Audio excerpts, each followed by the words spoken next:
Review Subcommittee on Economic Development, Tourism, and Environmental Protection. It's time to call the meeting to order, and please remember to silence your cell phones. At this time, I'll ask Amy to call the roll, please. Senator Smith. Present. Senator Wheeler. Representative Gooch. Here. Representative King. Present. Representative Lehman. Here. Representative McPherson. Here. Representative Wesley. Representative Witten. Here. Senator Nunn. Here. Chair Fugate. Here. All right, we do have a quorum. We need a motion to approve the minutes. Second. All in favor? All right, thank you for being here. We got a full schedule this morning, and we'll start out with the Trail Authority update, First Frontier Appalachian Trail System. I'd like to ask Scott Smith, Jury, and Fish and Wildlife, whoever else wants to come to the table, come on up. And we're excited about this project. I appreciate all those of you that came down earlier. I guess it was in the last month now, October, that came down to Letcher County. We opened up 25 miles, I think, of trails in Letcher County, and they'll give more on that here in just a second. But we're excited about the project. It involves 21 counties right now, and soon to bump up to 23 counties. And so it's a good, exciting time for East Kentucky, and so we're thankful to be part of that. All right, if you at the table, if you'll state your name, and then we'll proceed with the presentation. Scott Smith, Executive Director, First Frontier Appalachian Trails. Make sure those microphones are on, fellas.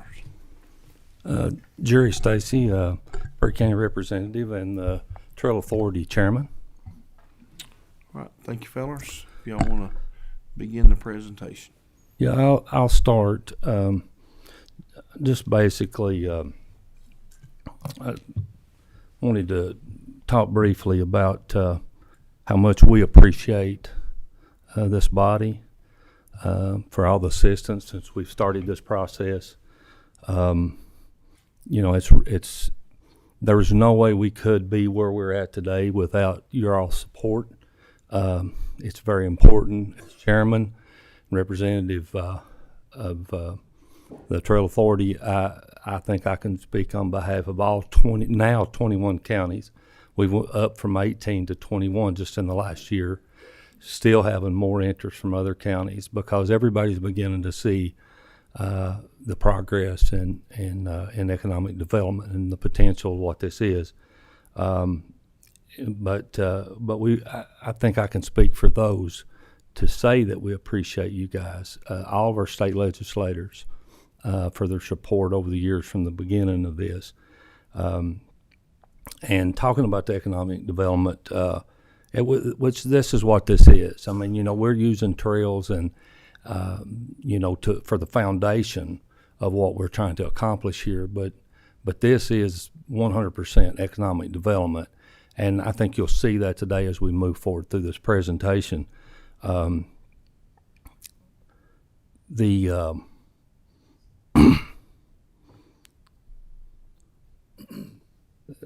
of the things that's the most exciting to me about this is the public and private investments that we're already seeing in the millions of dollars. I can speak about just one in particular, and just in my county, that we're getting ready to break ground on. We've got approval through grants to get to the point where we're breaking ground on that fairly quick, and there's so much interest, especially on the private side, around just this one simple project. There's, like I said, there's millions of dollars of private investment already happening. We're really excited about that, the entrepreneurial prospects of that, and where this is going, and all of this stuff. I think you'll be able to see as we move forward through the presentation today. So, again, I want to say thank you for all your support, and we look forward to continually working with you guys in the future. Yes, I would just like to reiterate what Chairman Stacy has said. Thank you all very much for allowing us this time today. We really appreciate it. We do have a PowerPoint prepared. We will make it fairly quick and reserve as much time as possible for questions from each of you. So we will go ahead and get started and blast through this thing here. As you'll see, the first thing that pops up here, Gilbert, West Virginia, Hatfield-McCoy trails. Of course, they have kind of been, the gold standard over the years. They've come to be of this type of industry, trail systems and things of that nature. They have pretty much laid out a roadmap for us that we've been able to follow, and they've assisted us at every turn. We feel in Eastern Kentucky we have everything they have and more. It's good to see some familiar faces here today. Some folks came down and rode with us, and we really like showing off what we have in Eastern Kentucky. So, our goal is not only to do what they've done, but to try to do it better. So, in the last 2 years since we were here, we've opened new trails, we've opened trailheads, we have finally started permit sales, and we have boosted existing businesses, and we have caused the creation of new ones. So here we have some counties listed on the screen here, and all of those counties are counties that we currently have some sort of footprint in. Some of them it's pretty vast, some of them not so much, but we do have a presence in each of those counties. We have about 450 miles open right now. You can compare that to Spearhead. It has about 400. Hatfield-McCoy has over 1,000. So, and it actually has been recently just announced over the last week or two that Spearhead and Hatfield-McCoy now has a connection. So they have essentially created, an interstate trail system. So we very much want to keep working hard to be a part of that. We've had conversations with both of them. Both of those entities are structured the same way we are. We've already had those discussions as far as being able to connect to them when the time's appropriate. So that's something that's on our radar, and we're pushing really hard to do. So here are planned expansions. So in Jackson County, these are trails that aren't currently open but are on the verge. We have over 125 miles open in Jackson County, or not open rather, mapped in Jackson County alone. We hope to have those open by the spring. We're just trying to fill a few gaps in where there's some property owners we're still working with. Knott County, we're working on an agreement with Knott County to incorporate the Trails at Mine-Made Adventure Park to bring those under our umbrella, and that would add another additional 100 miles. Well, they listed as 100 miles. It's actually significantly more than that. The other counties here we have listed here are counties that we do have agreements signed with folks in those counties. We don't have anything open yet, but Breathitt, Leslie, Lawrence, Clay Owsley, we have some things going on in all those counties as well, where we actually do have some tracts of property that are under agreement right now. So this is the big one, the one that we always got asked when we were here before, and we've been asked for a long, long time. It's about permit sales and when we would be able to do that. So we began permit sales early this year. Excuse me. We kind of did that on a soft opening basis. We kind of wanted to make sure that we got things right. In the days of, the current state of social media, it doesn't take a lot to ruin you if you roll out a product that's not very good. So we kind of approached it from a soft opening for this first summer, and we did pretty well. And for most of the summer, we actually were only selling physical permits. We weren't online. So we were selling through retailers in our office building in Martin County. And then we had several retailers there, which were local businesses that we have listed there. And we get more actually inquiries weekly about folks that want to sell permits for us. However, we are online now. We started online permit sales about 2 months ago. So we are currently doing that as well. And lodging. Of course, when you increase the number of visitors that you have, visiting your area, the need for accommodations rises as well. So what we have here, we have a list of campgrounds. Some of these were existing, and we have made an impact on those campgrounds through traffic that's been produced for ATV activities. Some of these campgrounds were created specifically for this purpose. You can see a couple here. Obviously, Mine Made Campground was built just for the ATV crowd. Buffalo Camp and Ride. We know these folks really well, and they have created a really good business there just from ATV riders. People come from all over to stay with them and ride. Have several listed down here, as I said, that were, I should mention too, Van Leer Camp and Ride. That campground actually serves as a trailhead for us in Van Leer in Johnson County, and that campground was created specifically for ATV traffic. And here we just have a few more listed that we know we have verification that are going to be built soon. As Chairman Stacy was mentioning, the campground at Rowdy, and there are 3 more there as well. We have actually a couple in my home county of Leslie County that are coming along. And in Jackson County alone, I didn't want to create a huge list to put here, but in Jackson County alone, there are nearly 50 bed and breakfasts, and they've all reported activity from ATV riders as well. Obviously, to piggyback on that, you have a lot of cottages, cabins, things of that nature. And again, I didn't want to create a huge list to put here, but there are tons of them, and they're all reporting, increased business. And this is actually a list of new businesses that have come into existence just over the last 2 years. We like to think that we had a big part in that happening, but the first one there, Creek to Peak Off-Road Adventures, we know this gentleman well. He actually has a guide service and rents cabins and rents side-by-sides as well. So he's been doing really well with that. We have some ATV and UTV repair businesses there. We have some folks that are selling radios for side-by-sides.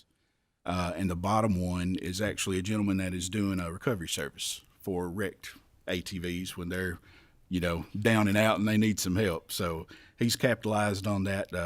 It's a little bit of a niche that I don't feel like has been tapped into a whole lot yet, but I think it will. And here, we actually just broke ground recently for our permanent location. We've been renting space until now, and we actually will be locating that in Knott County, up there where the Mine Made Adventure Park is. The county judge and the fiscal court were gracious enough to give us property for this building. So we've broken ground, design is done. We expect that to get out to bid very soon now.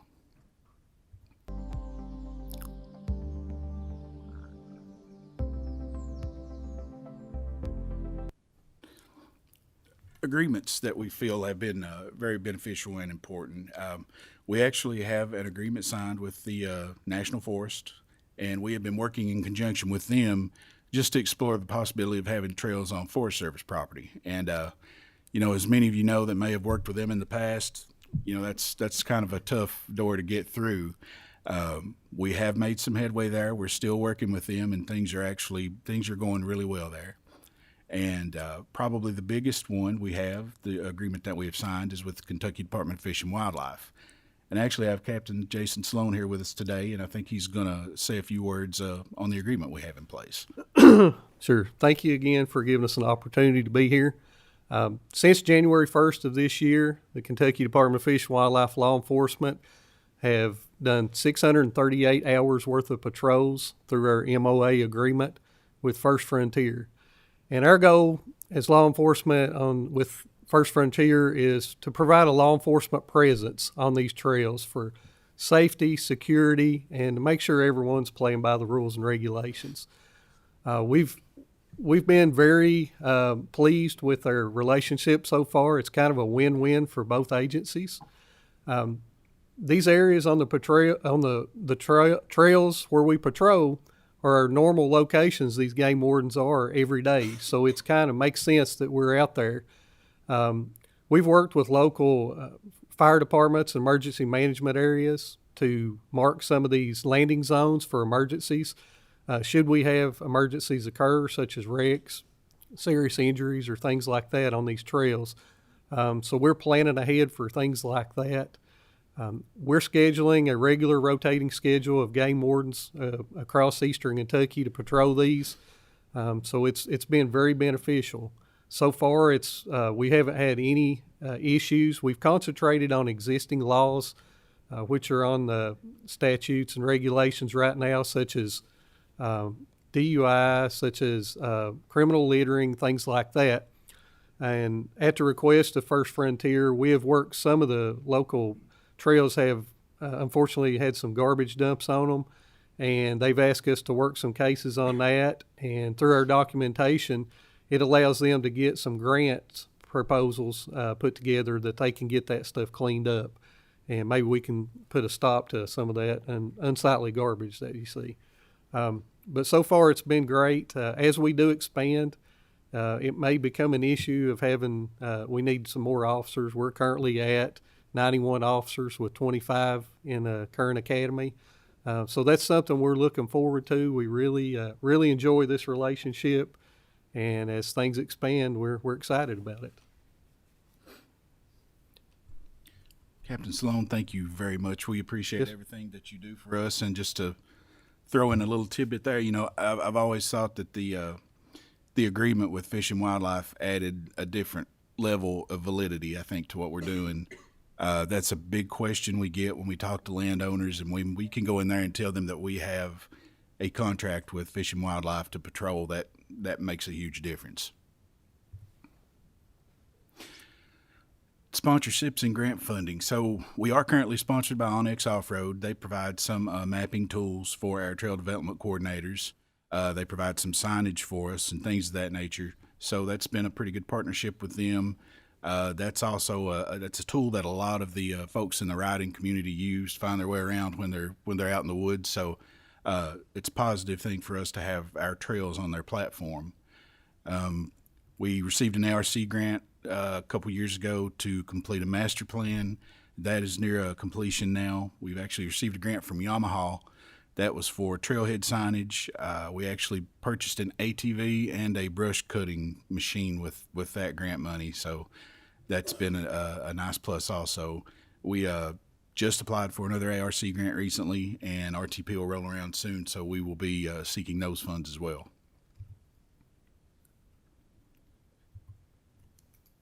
And here to date, since we actually just opened trails early this year, we had we hosted one event. It was the Jeep Jamboree. Those folks are an organization that hosts events nationwide. So in June, they came to Lee and Powell County and utilized some property there that we have under agreement. There were 237 registered participants. Now, the interesting thing about that number to me was that 3 of those participants were from Kentucky. So the rest were from all across the country. So the economic impact there was fresh money. That was money coming into Kentucky from other states. They've already expressed interest in coming back next year, so we look forward to having that. And actually, we are working on tying up a GNCC race that would be held in Knott County in the spring. We met with some folks yesterday. That is a big deal for people that don't really know a lot about GNC, but it's a Grand National Cross Country Racing. And just a few stats I'll throw out real quick about what they do and what they bring. They held 13 races last year. The average number of racers was 1,617 racers in their events. Average number of spectators was 5,672. And that's on average. There was one in Snowshoe, West Virginia that had, I think, close to 9,000 spectators. So if we can bring something like that into Eastern Kentucky, you bring something like that, for instance, to Knott County, it's going to benefit all the surrounding counties greatly, the bleed over for lodging and food and things like that. So I think the contract on that might be getting worked on now. So we are very hopeful to have that in the spring, and we think that's just going to be a big plus for Eastern Kentucky as a whole.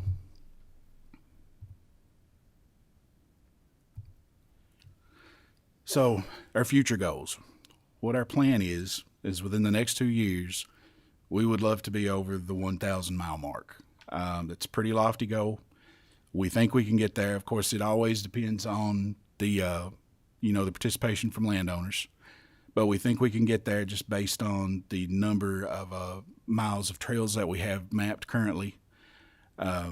So we've got some work to do to get there, but I really think we can. We've gotten to where we are, and we always use Hatfield as the as the example.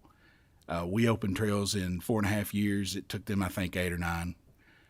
And we opened with, I think, 150 roughly when we opened early in the year. So we've upped that to about 450 now.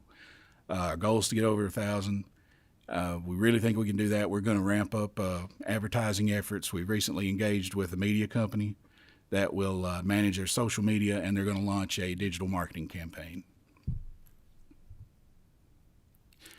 So that brings us here where we are today. To achieve these goals, we need your continued support and help.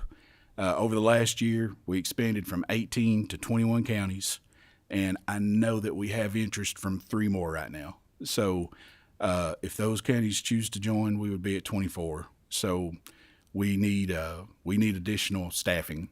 We would like to hire 2 full-time trail development coordinators, and that would also entail the necessary equipment to put them in the field. And we would also like to hire a couple of part-time office staff.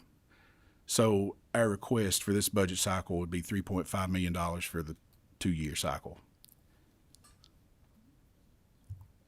And we did include a budget for everyone to look at there.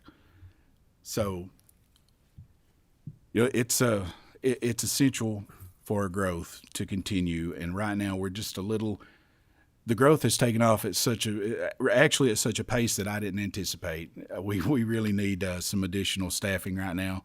We have 3 full-time trail development coordinators. They're handling 21 counties. So I need to get those guys some help as soon as I can so we can grow. We have additional counties that are thinking about joining right now and 3 new ones that have. We need the additional help to be able to show them the attention that they deserve for being a part of our authority.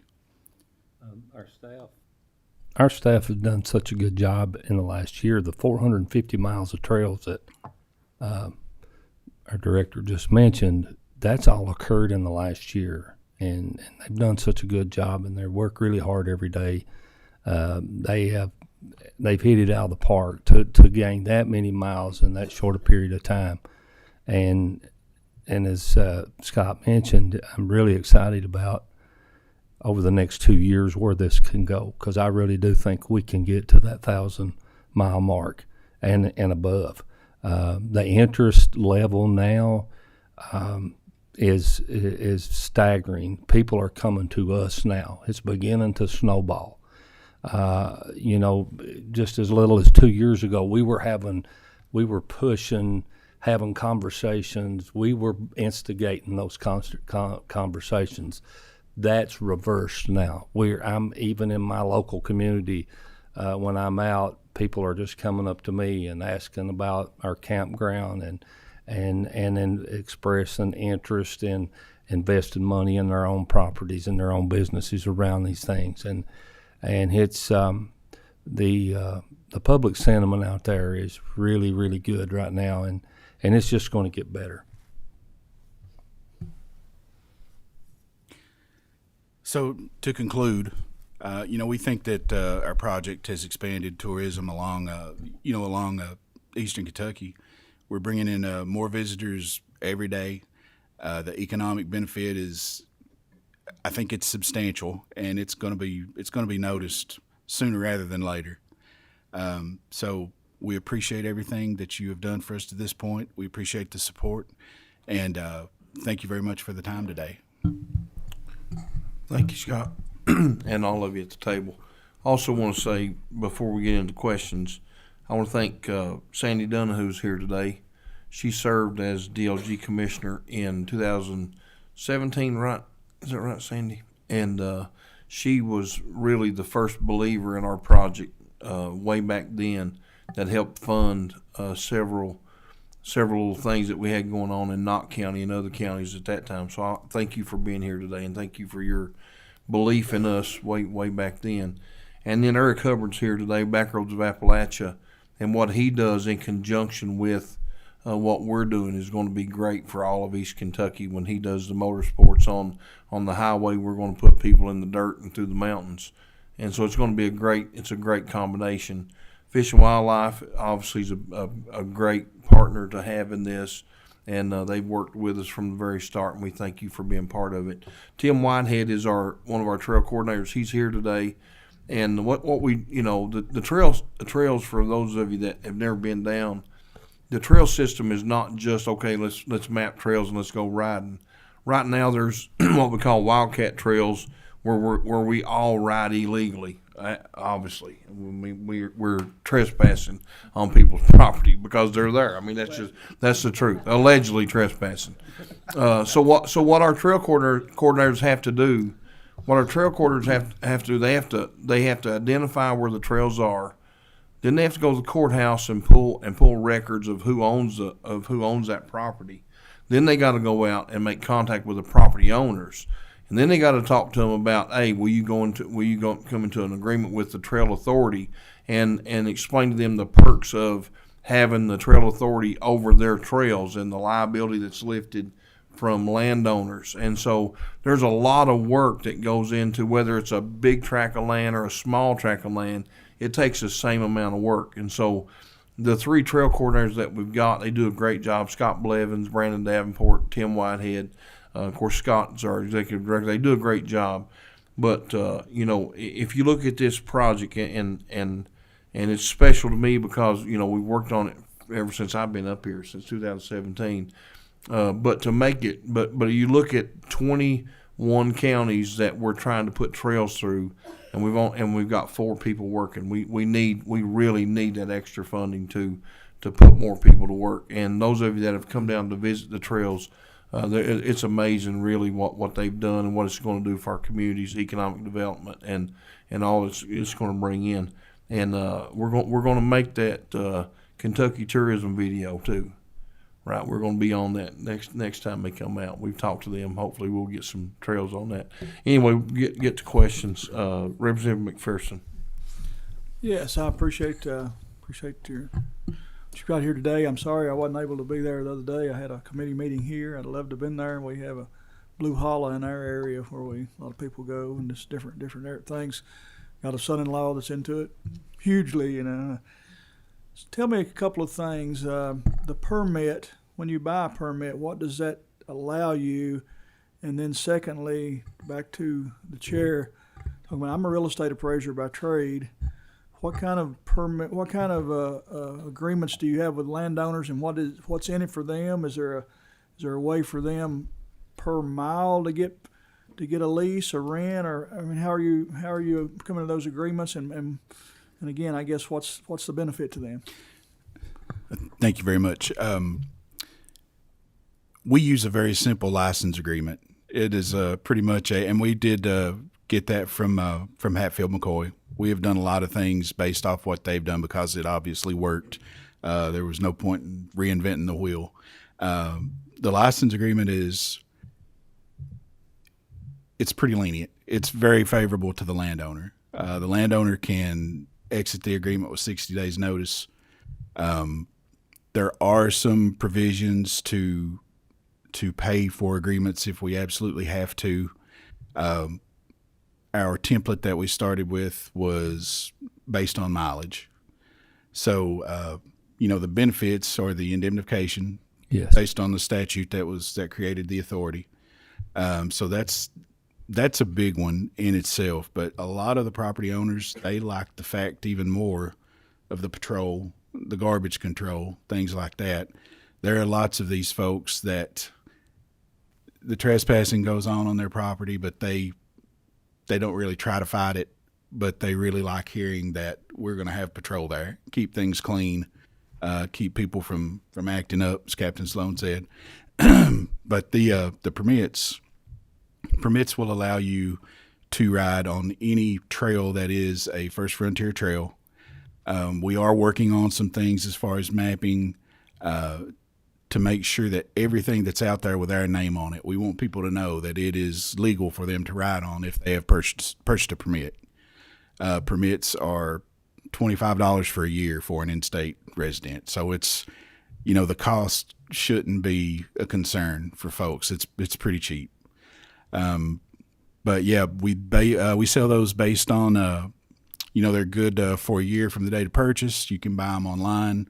We sell them in a physical manner. But people are coming around. It took a while because there was skepticism, obviously, at first. I think people see folks like us coming around asking to get an agreement signed on their property, and they're like, well, who are you? So I think the longer that we kind of stand the test of time, these agreements with National Forest Service, with Fish and Wildlife, they just add a different layer to the validity of what we're doing here. The other aspect the benefit for the landowner household would be just the entrepreneurial aspect. Trail coming through your property, that opens potentially all kinds of doors of investment and to benefiting themselves from that standpoint as well. Anything else, Representative? Senator Smith? Yeah, I want to make a couple of comments. First, I want to appreciate the work that our chairman has done on this. Representative Fugit tackled into this when he first got here, and he was going around the hallways here talking about he was going to get several counties together to agree on something, and that created more than a couple chuckles up and down this hallway. Because as he's been here for a couple of years now, he realizes, looking back, that only a freshman would tackle something so bold, because it's hard often to get our judges to talk to the mayor in their own town. But as I think all of us know, Representative Fugit, he didn't take no for an answer. And how many counties do you all have now?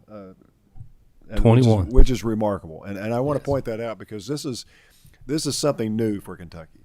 All of us have talked about adventure tourism before, but truthfully, adventure tourism economically didn't pan out for our business community. It just wasn't there. It was a nice concept, and we wanted to have people coming through and hike, but a lot of times, the hikers would come through with food already in their bag, and they'd wind up taking their toilet paper from the restaurant before they leave. I mean, it didn't turn out to be a big economic win for our state, but these machines are very different. The people that come spend a lot of money on these machines, and at the end of the day, the events that you're seeing us getting ready to host and what Backroads is hosting, they want to get good gas, they want to get a good meal, they want to have a nice hotel or have their RV there, and they want to get a shower. They want to have the amenities that come with that. And so this economic tourism for us is a new pathway.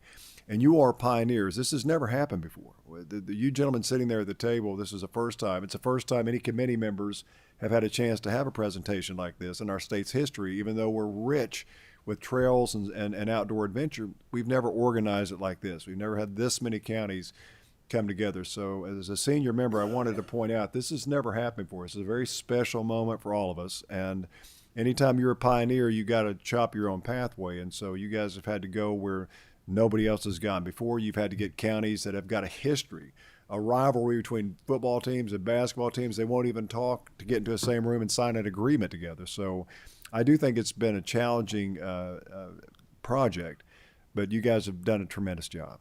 And I do want you all to know that we do realize this is new. I think our business communities, like you were saying earlier, Jerry, are coming around now because the opportunity to have a campground. Hotels eventually time out and they have to be torn down or remodeled, but campgrounds don't, because the machines that come in there are new. And so that creates an opportunity for us. It gives us longevity to get these dollars. And what's remarkable is this isn't a recycled dollar that many of us are used to, where you give to my kids' basketball team and then I buy Girl Scout cookies from you and that same money stays in.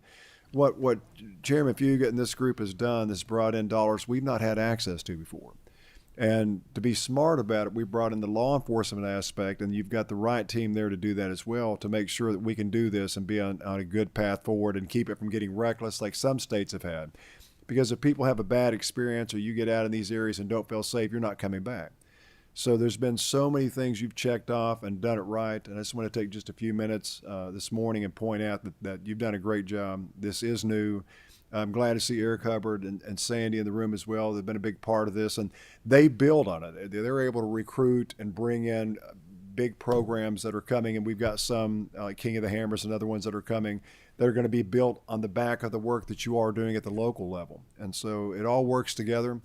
We're a big state with a lot of opportunities to get outdoors, and you guys are making that happen at a scale none of us have ever seen. So with that, I will yield my time to somebody else, but I wanted to publicly thank you all. And thank the chairman. I'd like to mention something you talked about, Senator Smith, as far as the counties and how we get along. And from day one, that's the one thing we have preached. This is not about my county, Perry County. It's not about Breathitt County or Knott County or Martin County. This is about Eastern Kentucky. It's been a regional approach from day one, and they have been no issues. Everybody has been on the same page, and that's a big reason why we're here. Yes. Thank you, Senator Smith. Anybody else got questions?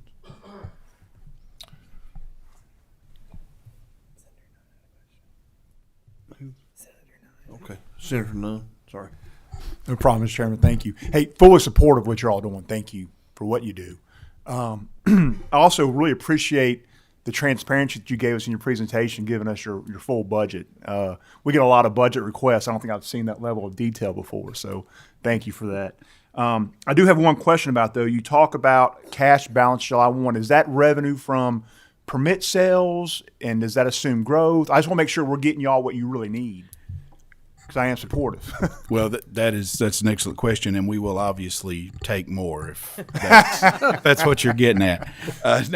No, it does. That just assumes that's what we anticipate rolling over into the new year on July 1. But from permit sales and other revenue that Other you're revenues, generating. yes. I understand. Okay. All right. Thank you. All right, thank you. Any other questions? All right, thank you, fellas, for being here today. Thank you. Great presentation, and we look forward to keeping it rolling, right? All right. Yes, Senator Smith. Mr. Chairman, may I ask our committee to entertain us maybe with a moment of silence with the air disaster that we had yesterday? I think that's probably been on a lot of our minds, and I think we're not sure exactly the full extent, but if it please the chairman, I'd like to, at whatever time is appropriate, to maybe do a moment of silence for those individuals. Yes, we'll do that now. I had that on my plans at the last of the meeting, but we'll do it now. And actually, I'm just going to go ahead and pray for them. Heavenly Father, thank you for the day that you give us. And Lord, there's tragedies that come that sometimes we don't understand why or how they happen. And today we lift up these folks, the families that were involved in the tragedy, those that live in that community. I pray that you be with them and touch them. I pray, God, that you'd help them to heal. Bless the first responders and all those that are out there working today. May you bless the families. May you watch over them. We'll thank you for it. We ask this in your name. Amen. All right. You can be dismissed, fellas. Thank you all very much. And we'll get to the second group of presenters. And sorry we did go a little long talking about trails, but we're kind of partial to them. Next group we'll have up today is Kentucky Talent Attraction Initiative. And we thank you folks for being here today. I think this is Senator Nunn's group of folks. Is that right, Senator? All right. And we thank you all for coming today. And you can go ahead and introduce yourselves and then begin with the presentation. Make sure that, yep, thank you. Good morning, everyone. Patience Fairbrother, Senior Vice President of Talent Attraction from DCI. And good morning. Good morning, everyone. Robin Domber, Senior Vice President of Research with Development Counselors International, DCI. Thank you, and begin your presentation, please. Wonderful. Well, thank you. Again, it's our absolute pleasure to be here today to provide an update on the current status and preliminary findings from a talent attraction strategy that we were retained to conduct following the appropriation of funds by the legislature earlier this year.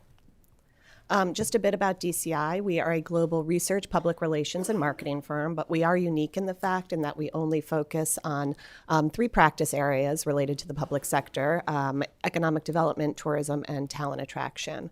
And the reason we focus on those 3 specific areas is that one cannot occur without the other. So for 65 years, we have helped cities, states, regions, countries, attract talent, attract visitors, and help grow corporate investment to support the economy. We know that today's visitor is tomorrow's talent, so it is your robust tourism and tourism industry that is helping create the lifestyle assets that bring visitors in. Today's visitor is tomorrow's talent. So as we grow that talent pool and the potential of relocating those visitors, we are also attracting corporate investment. So it is a cycle that keeps spinning, and you cannot have one of those areas without the other. This is a sampling of our talent attraction clients that we have been working with for many years. You can see anywhere from states such as Florida, Michigan, Virginia, North Dakota, all the way down to smaller cities and regions like Jacksonville or the Research Triangle in North Carolina.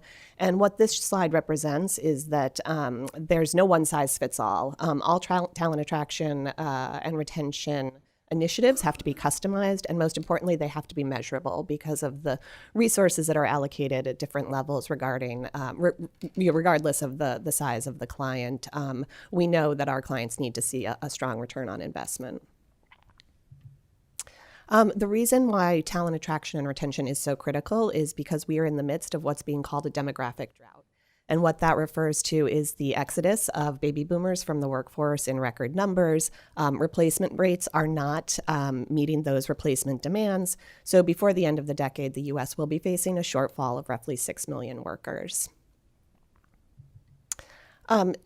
And your competitor states are already paying attention to this. You can see some of the states that are already investing in talent attraction and retention efforts. We do want to be very clear that it is not necessary to invest at the levels seen on the screen among some of your competitive states to have an effective program. We just wanted to make sure that you knew that there are other states that are already considering this. Some have been working on talent attraction and retention for over a decade, again at various levels to help recruit and retain talent to their state, and they are paying attention to it. They know that it's an issue. So in terms of our approach for Kentucky, again, this was a project that funds were appropriated for by the legislature earlier this year. Our first phase was a research and discovery phase, which was very comprehensive. We spent a week in the Commonwealth talking to stakeholders and public officials and talent across the state, and really hearing about the issues, the opportunities, the challenges that can be leveraged to attract talent, as well as some of the, I would say, red flags or yellow flags that could potentially prohibit talent from considering relocation or staying in the state. We also did a survey in 7 out-of-state markets to understand perceptions, awareness, sentiment towards Kentucky as a place to live and work. And then also a survey of HR executives, students, and internal talent within the Commonwealth. We are now in the second phase, which is the stakeholder engagement, and where we are, why we are in town this week to hold some workshops and continue to speak to stakeholders on the importance and gather more information on talent attraction and retention efforts and how we can continue to raise the profile of Kentucky among prospective talent. This will be followed by key messaging and a strategy to, hopefully to be wrapped up by March of 2026, and really lay the groundwork for how Kentucky can move forward to retain and attract talent.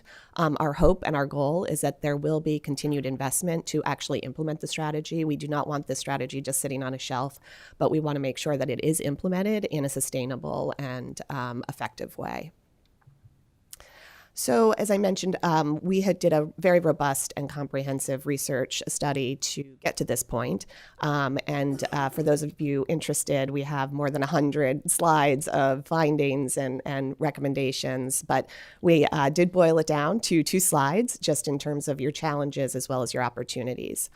So again, we know retention is just as important as attraction. So among your internal talent, we found that 47% of Kentucky residents want to relocate within the next 2 years, citing low wages, limited job opportunities, and lack of career advancement. They are such cheerleaders of the state from a quality of life and a livability perspective, but they're just not confident that they can grow professionally within the state. The cost of that lost talent can be felt. Those who perhaps relocate for better job opportunities will take their spending power, their tax revenue, and importantly, they're going to take that next generation of talent, their children, who could fill that pipeline of future workforce needs. We know that most people will not relocate without a job opportunity, and 67% reported of external talent reported they will not relocate if they do not have a job opportunity in place. And again, what we heard through the survey results was that they were just not confident in Kentucky's ability to fulfill their career and job advancement opportunities. That being said, you have a very strong cultural identity, but it does focus largely around your livability assets, the bourbon, the horses, the travel and tourism economy, agriculture. You are perceived as a rural state. So again, strong cultural identity, but lacking in that awareness of the depth and breadth of your industry and job opportunities. Meanwhile, you're starting from a very strong foundation. We also heard from your students that 96% of Kentucky college and university students would like to stay in state if they could find a job that met their skill and salary requirements. And that is very helpful in terms of supporting your employers. We heard from HR executives that 72% would like to or plan to expand their staff in the next 2 years.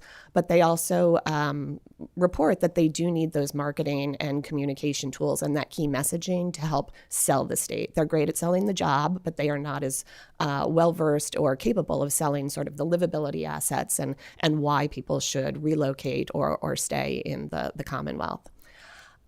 We also know that among external talent, 76%, and those are in the 7 markets that we did survey for this project, 76% that are familiar with Kentucky would relocate for the right job. This is a much higher percentage versus the overall sample that we did survey. And so we know that those who have some level of familiarity, alumni, people with family and friends in the region, boomerangs, are the key target audience for this opportunity. So we really want to make sure we're very targeted on those audiences that are going to provide the greatest return on investment. We also know that Kentucky has a huge opportunity in terms of a differentiator on those factors that we know are most important to talent when they're considering relocation. So talent prioritizes very practical factors. They're looking for housing. They are looking for a good cost of living relative to the salaries that they're getting. They're looking for a welcoming and friendly population, and overall just a good, strong quality of life, all of which Kentucky received very high ratings on when we queried that external talent. So again, lots of opportunities, but definitely some challenges as we move forward. So leveraging the extensive research that we did, we've put together 5 preliminary recommendations for Kentucky. And this really lays the groundwork for the next 3 years and we hope years to come for how Kentucky should really address the talent challenge that it is facing and will continue to face. As Robin mentioned, we believe strongly in targeting your best bet audiences. We're not recommending a broad-based advertising campaign, in Times Square or something like that. We want to get in front of the people who are most likely to convert to residents. So that is your former residents, your alumni, your past visitors. Robin mentioned we believe today's visitor is tomorrow's talent. So we need to get in front of the right audiences with this initiative. Next, we determined through our research that Kentucky lacks a cohesive identity as a place to live and work for both external and internal audiences to really rally around. So creating a statewide brand and an identity that goes beyond bourbon and horses and really uplifts the career assets and the lifestyle assets that Kentucky has is going to be really important. Another big takeaway from our time in the Commonwealth earlier this year is that there's no one-size-fits-all for Kentucky. The regions are very different. They have unique assets and challenges. So we believe that you need to take a tailored approach and make sure that each region has its own unique messaging and strategies to really be effective in this work. Next, you have a great opportunity to activate ambassadors. These are people who have the potential to be your greatest champions in relocating additional residents and in keeping people here, but currently they lack the tools and resources they need to do that. This next bucket is perhaps the biggest from a budget standpoint. It's not enough just to build a brand and a website. We need to make sure the right people are getting there. One thing we like to say is people don't show up to a party they're not invited to. So we need to invite people to come back to Kentucky to find roots here, to plant roots here. And that's how that marketing campaign is going to work. And then finally, establishing the right operational infrastructure. We need to make sure that the right team is in place, the right budget is in place, and of course, the right metrics are in place to track the success of this initiative. So ultimately, we're recommending a budget of $5 million over 3 years. You'll notice that this is lower than what some of your competitor states are spending, but we believe that this is enough to really do it right. We're going to be building out a much more extensive strategy and a 3-year action plan where we'll detail line item budget lines for each of these elements. But essentially, we're recommending about $1.5 million per year over the next 3 years to really do this right, to build the right foundation, and then to activate the strategy. Importantly, we do want to touch on how we will plan to measure success. Obviously, our goal is to increase the working age population in Kentucky, to grow your gross wages and your tax revenue, but those kinds of things don't happen overnight. So we need to be able to track at every stage of the funnel, all the way from awareness to action. So our strategy is built backwards from this funnel approach. And just to give you a sense for some of the short, mid, and long-term metrics that we can and will track, of course, in the short term, those marketing and engagement metrics to ensure that people are engaging with this campaign. Importantly, employer and regional partner engagement with this content. We need to make sure that they're using the tools that are created through this effort, and then a brand adoption and lift. In the midterm, we would look to replicate the study that we conducted here to see, are we increasing interest in relocation to Kentucky? Are we decreasing the desire of current residents to move out of the Commonwealth? And are we improving the ratings of select career and lifestyle factors in terms of the perceptions that people have? And then, of course, those confirmed relocations and success stories that we can track through this campaign. In the long term, again, that's going to be the economic metrics: growth in working age population through natural change and migration, growth and retention in key occupation segments that we're identifying through the strategy, and then increase in gross wages and tax revenue for the state, and a slew of other secondary economic metrics that we can track. In closing, we wanted to leave you with 3 case studies of what other states are doing so you can see what this looks like in action. First case study comes from Michigan, very well known for their Pure Michigan tourism campaign. They've invested over decades to really elevate the perception of the state as a place to visit, and they've seen a huge benefit from that. What we found in doing research with them is similar to what we see in Kentucky, is a lack of the awareness of career opportunities there. So their campaign leverages the success of Pure Michigan, but also focuses heavily on connecting potential residents and current residents to job opportunities through an AI matching platform and a variety of multi-channel marketing tactics. In Florida, the approach was to launch a statewide campaign, but also to launch 8 regional campaigns throughout the state. So if somebody's considering Florida and they're not sure where, then they can drill down further and really get that value proposition from a regional level, because if anybody's been to Florida, Northwest Florida is very different from South Florida and so on and so forth. So lots of that opportunity for regional differentiation that we see for Kentucky as well. And final example, Kansas took the opportunity to target really specifically that boomerang audience, so people who grew up in or went to school in Kansas. They recognized that they were not going to appeal to everyone, and so their best bet is really to appeal to former residents to bring them home. So their Love Kansas campaign, it's a sort of a love letter to former residents, and it's all about letting them know the changes that have happened since they've been gone. And all that's missing is you. So they've had a lot of success. They've done some really targeted marketing, but also really grassroots efforts to get directly in touch with individuals and invite them back to Kansas. So with that, thank you very much for the opportunity, and we'd love to take any questions. Thank you, ladies. Any questions? Since there are none. Thank you, Mr. Chair. If you'll allow, I do have 2 questions. First of all, thank you all for doing this. I think it's a very smart approach. I like the way you've structured this. You pointed out that the $5 million recommendation is significantly lower than some other states, particularly Ohio, just to our north at 50. Is that because Kentucky's much easier to sell, or is there other reasons why you're thinking $5 million is the right number? Because I want to make sure we got the right number.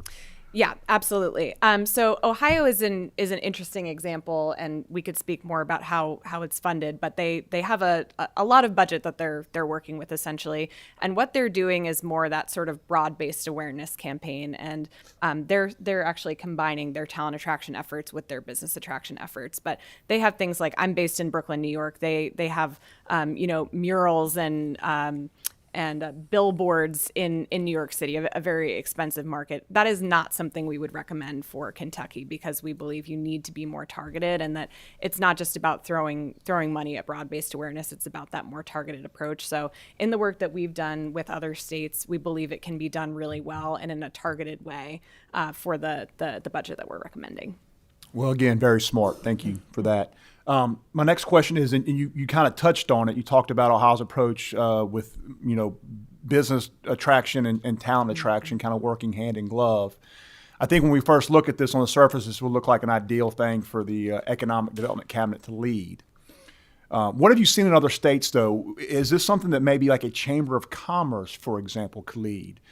Is that something you've seen, or is that just a groundbreaking idea that I have? Yeah, we've seen a lot of different approaches. Most commonly, we have seen the economic development arm for the state be the steward of the campaign, because they are already so tapped into the business community, and this needs to work in lockstep with employers' needs. We have seen chambers of commerce be the stewards of these kinds of efforts as well.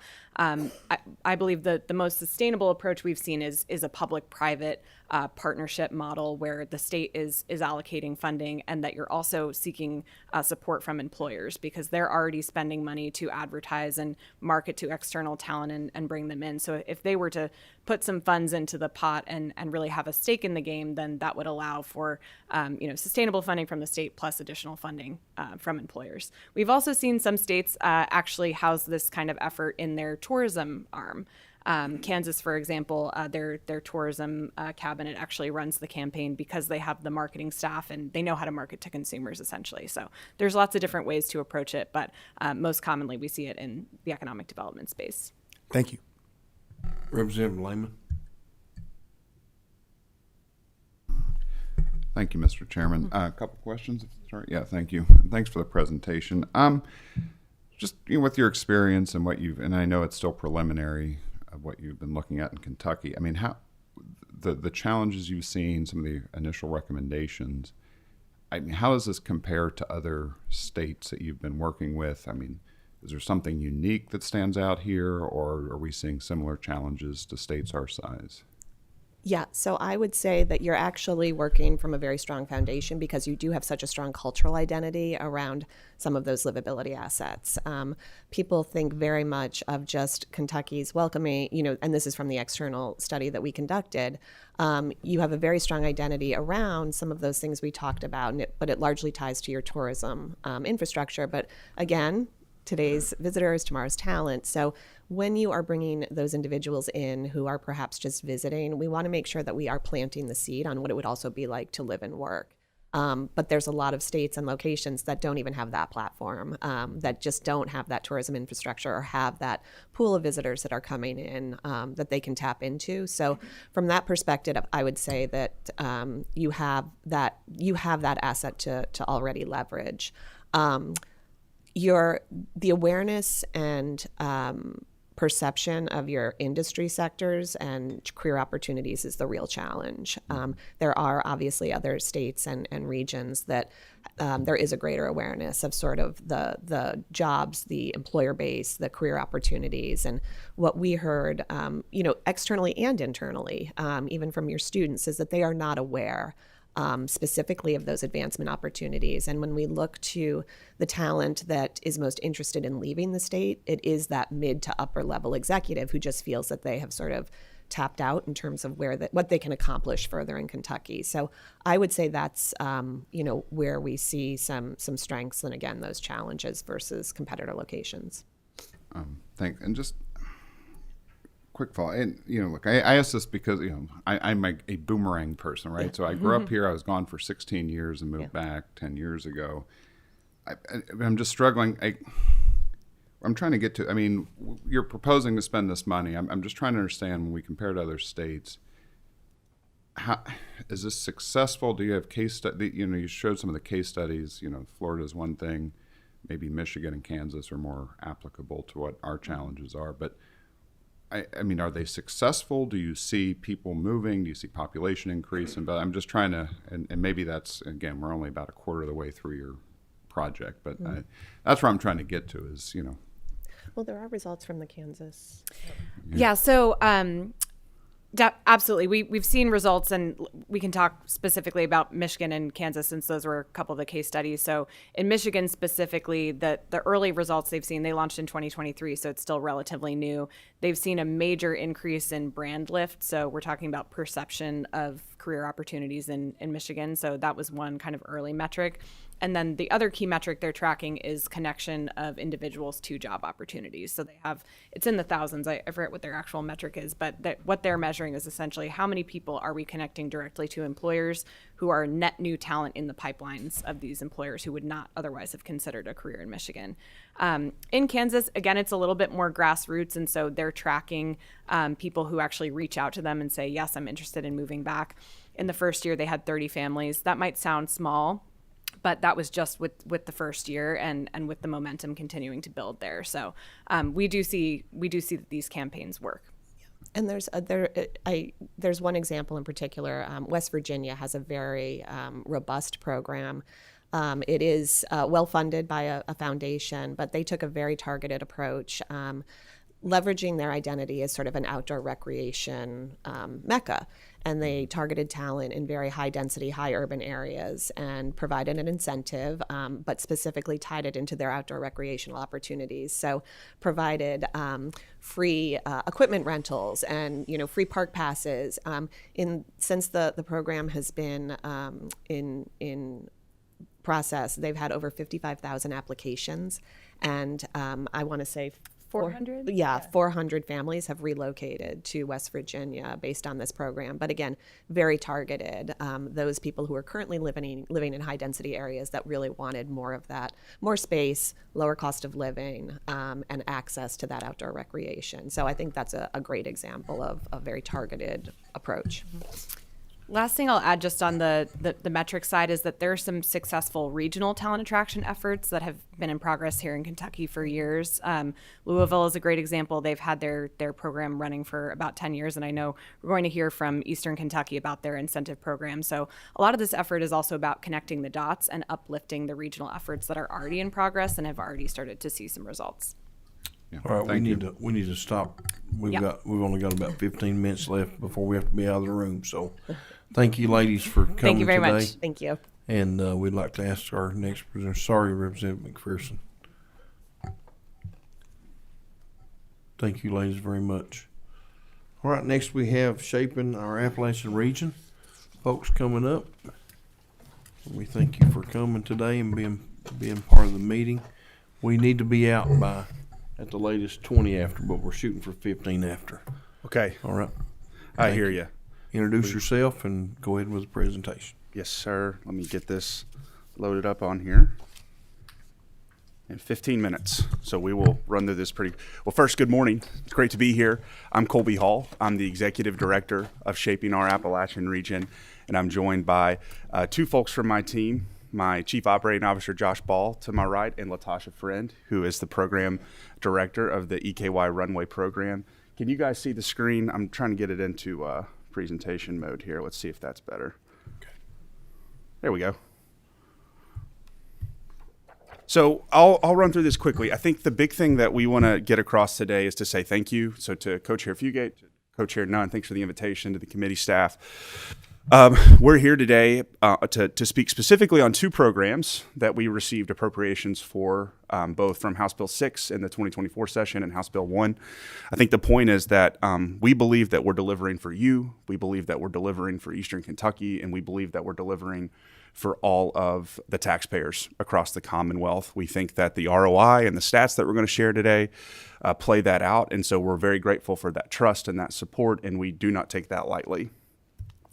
So our rallying cry, or what we've built the programs around that we're going to talk about today, is 15,000 Eastern Kentuckians into new jobs by 2030.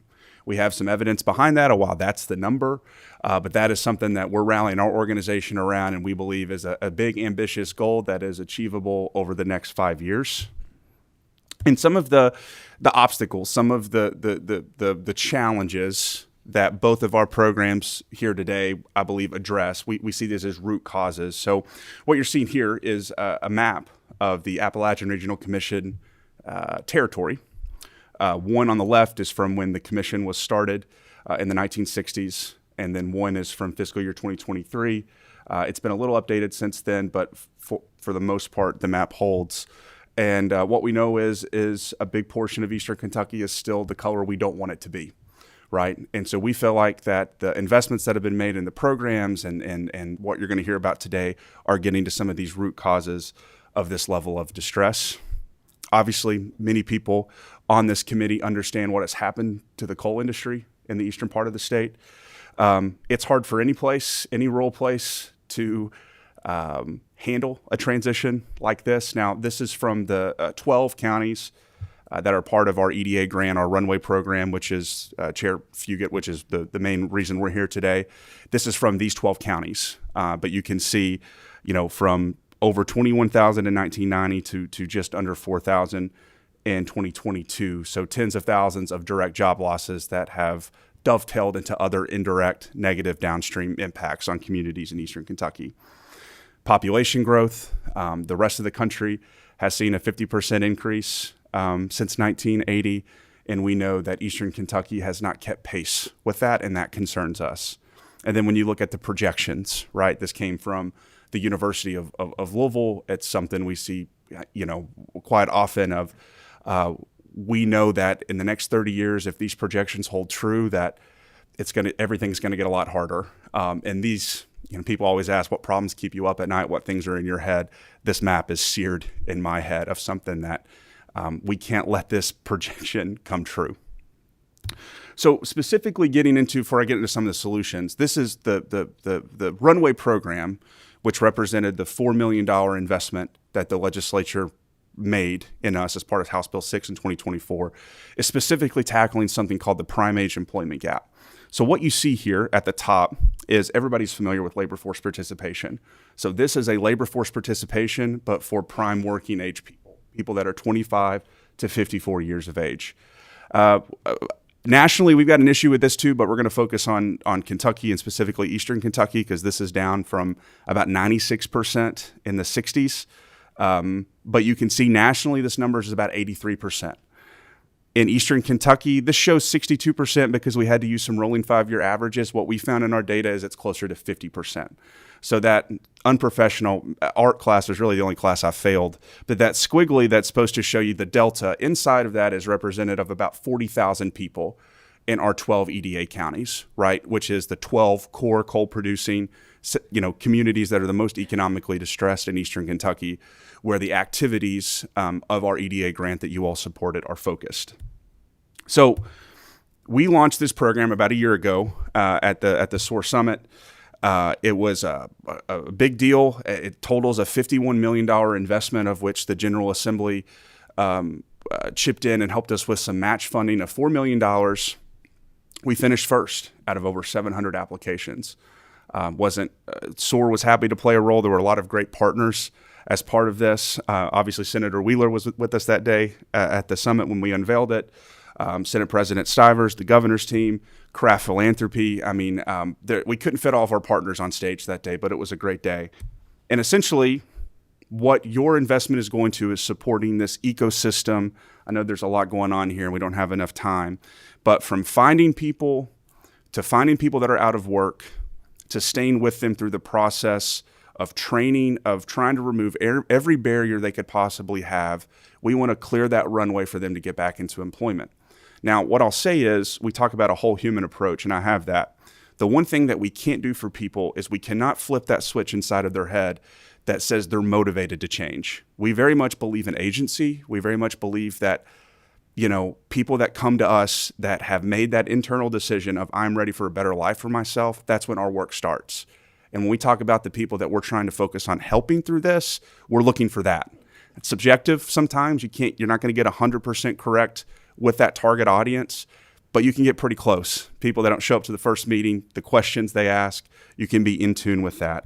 And some of our long-term goals, right, both qualitative and quantitative, we do want to foster that narrative that purpose, self-respect, and dignity, you cannot have those things without meaningful employment. And we want to be able to embody and show a pathway to economic self-sufficiency for every Eastern Kentuckian across all of our counties, but we're starting with these 12 because that's how grants work. Quantitative, we want to reduce public benefits utilization. We want to increase in earnings. You're going to see where we are. These are just the top level numbers. We want to reduce that prime age employment gap by 5% in 5 years. So we're not going to solve the full problem here with this grant, but our mission is, can we prove out a minimally viable product and present you all with evidence that what we're doing is moving the needle in a statistically significant way? And we believe it is. So this is a year in. right? So it's a 5-year grant. We literally just crossed a year. So we had 6 months of startup. So our team's grown from about 20 to 60. We've expanded into new office places. There's been a whole lot of stuff happening administratively to prepare for this. So these numbers are where they need to be, given we've really only been going for about 6 months now. But you can see the data in front of you. We've already had, and the cool part about an active program, right, is these numbers have already changed. So I know for a fact we're over 100 new jobs created. We're over $2.5 million in new wages. And these are some of the barriers that we've been able to remove for people. Things like criminal records being expunged, things like training plans, things like just time, building relationships with people to let them know you care about them. You can't make all the decisions for them, but as long as they're willing to meet you at the 50-yard line, we're going to be right there with them. So this is kind of a map. These shows the counties of where this grant is focused. Now, we do have the ability to flex some, but again, if you guys are familiar with grants, you have to have a defined physical territory, and we just, ultimately went with the 12, and that went along with where the biggest job losses had occurred. But our hope is if we can have some success in these 5 years that you see this program expand.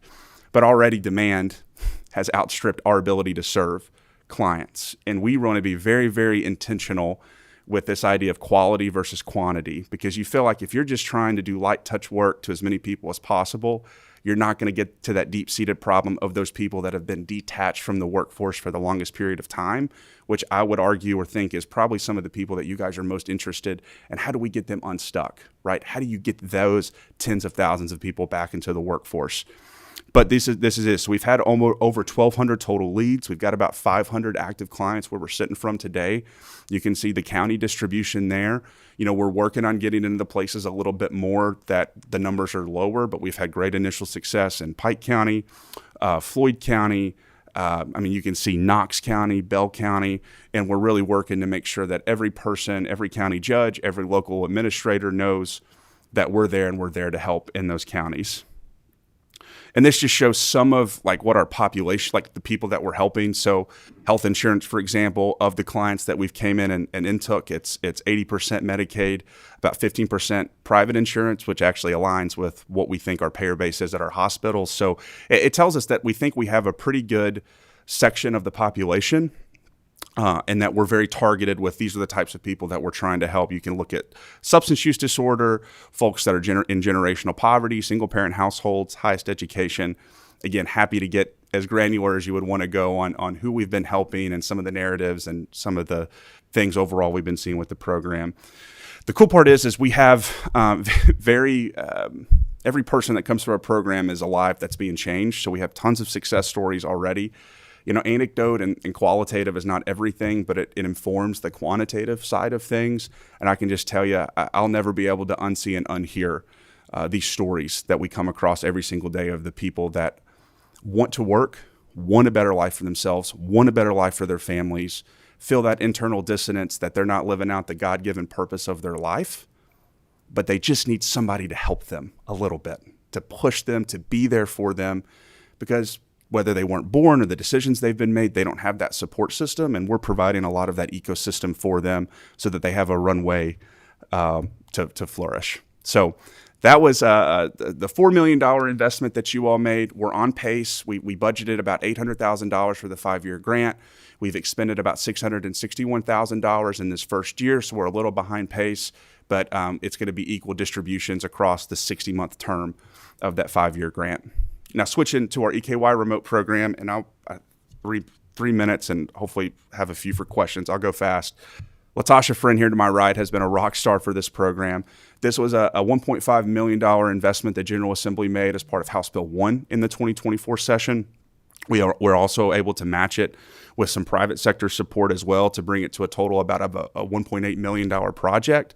And this is directly getting at some of those population figures. We need more people in Eastern Kentucky. And if there are people out there across the United States, which you'll see, that have a job that's high paying and they're looking for a place that may be a better fit for themselves and their family, why should we not welcome them with open arms and bring them to where they are and let them spend their money here? So the cool part, again, as an active program, is these numbers are already out of date. And so I don't want to take Latasha's thunder, but we've had 60 households move so far. We've had over 180 new residents. in Eastern Kentucky, and you'll see the distribution. You can see the average household income. You can see the average personal income. You can see the split between adults and kids. We know how important it is for local school districts to get more kids, with how SEEK funding works and how much of a boom that is. So we very much find ways to prioritize families as part of this program as well. The overall estimated economic impact so far is $5 million. There's a very complicated Excel spreadsheet of how that number came to be, but we believe that's to be very accurate. We see over $700,000 in direct state tax contributions already, and we see new annual personal wages that have came into the region as $4.5 million. We've seen relocations from 27 states. You can see those on the map here. And then you can see the orange counties have been the counties that have received at least one mover. And we're very proud that of the counties that have received a mover, 22 of those would be considered economically distressed. Some of our new movers you can see here. It's amazing. They love this place. I can't think of anything more sticky than moving. I don't know about you all, but I hate moving. So you only want to do that a couple of times. So when somebody comes here, relocates their family and lays roots, I'm not sure there's a safer investment to make. That family is not going to be going anywhere for a long, long time, save for something crazy happening. And that's it. Sorry for going so fast. Thank you, Gobi. I'm sorry about the time. No, it's that's my okay. fault That's letting okay. the First bunch go so far. Any questions? I do thank you for what you're doing for East Kentucky. Of course, that's my heart. That's Senator Smith's heart. Senator Wheeler, all of us that live in East Kentucky, the downturn of the coal industry, the federal government regulations that's crippled our people, really, it's something that it's tough to go to sleep at night sometimes because you're trying to figure out some way, how are we going to make it better for our people? The things that you're doing at SOAR, of course, Congressman Rogers and all that he does for us, but thank you all as a group for the program that you've come up with. I know Senator Stivers has been a big part of that. People moving into East Kentucky, when they come, they love it. That's a fact. And so, any other questions or comments by committee members? Representative Wesley. Thank you, Mr. Chairman. Just real brief, I want to thank you for the presentation that you got and everything you're doing for Eastern Kentucky. One thing I noticed on your chart here, it says all the people was hospitable and very kind, and I'm proud to be part of that group of people over there in Eastern Kentucky. And Mr. Chairman, I also like to apologize to the committee and yourself for being a little late this morning, but thank you anyways. Thank you, sir. Thank you. Any questions, comments? All right. Thank you all very much for coming today. Again, I apologize for the shortened time to be able to testify. This is the last meeting of our budget subcommittee, I think, until session starts. So enjoy the month of December off and be ready to hit it